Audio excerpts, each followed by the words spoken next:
High dears, এগুলো নাতি নাতনির পাঠশালার ব্যাকআপ চ্যানেল। কোনো কারণে যদি মেইন চ্যানেলের সমস্যা দেখা দিই, তোমাদের সাথে যেন আবারও কানেক্ট হতে পারি, সেই জন্য এই চ্যানেলগুলো সাবস্ক্রাইব করে দিও। পরীক্ষার পরপরই এই চ্যানেলগুলোতে ভিডিও আপলোড হবে। আমরা এখন কাজ 2 এর সমস্যাটার সমাধান করব। যারা চ্যানেলটি সাবস্ক্রাইব করেনি তারা অবশ্যই চ্যানেলটি সাবস্ক্রাইব করে অল নোটিফিকেশন অন করে রাখতে পারো। কাজ 2, সমস্যা খুঁজে বের করি। তোমার বন্ধুদের চিহ্নিত প্রাকৃতিক দুর্যোগসমূহের ফলে কী কী সমস্যার সম্মুখীন হতে হয় বলে তুমি মনে করো? এসব প্রাকৃতিক বা সামাজিক দুর্যোগ থেকে তুমি ইসলামের দৃষ্টিতে কী শিক্ষা খুঁজে পাও তা উল্লেখ করো। চলো এখন আমরা এই দুইটার অ্যান্সার দেখে নিই।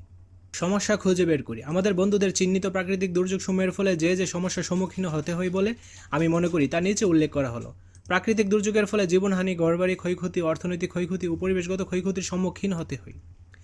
এসব প্রাকৃতিক দুর্যোগ থেকে আমি ইসলামের দৃষ্টি যা শিক্ষা খুঁজে পাই তা হলো, পবিত্র কোরআনে আল্লাহ পাক ইরশাদ করেছেন, আর তোমাদের কৃতকর্মের কারণেই তোমাদের উপর বিপদ নেমে আসে, অথচ তিনি সব কিছু উপেক্ষা করে থাকেন। সূরা আশ-শুরা আয়াত 30। তিনি আবার ইরশাদ করেন, এমন কোনো জনপদ নেই যা আমি কিয়ামতের আগে ধ্বংস না করব অথবা অতি কঠোর আযাব দিব। সূরা বনী ইসরাইল আয়াত 58। সবার আগে অ্যান্সারগুলো পাওয়ার জন্য অবশ্যই চ্যানেলটি সাবস্ক্রাইব করে অল নোটিফিকেশন অন করে রাখতে হবে।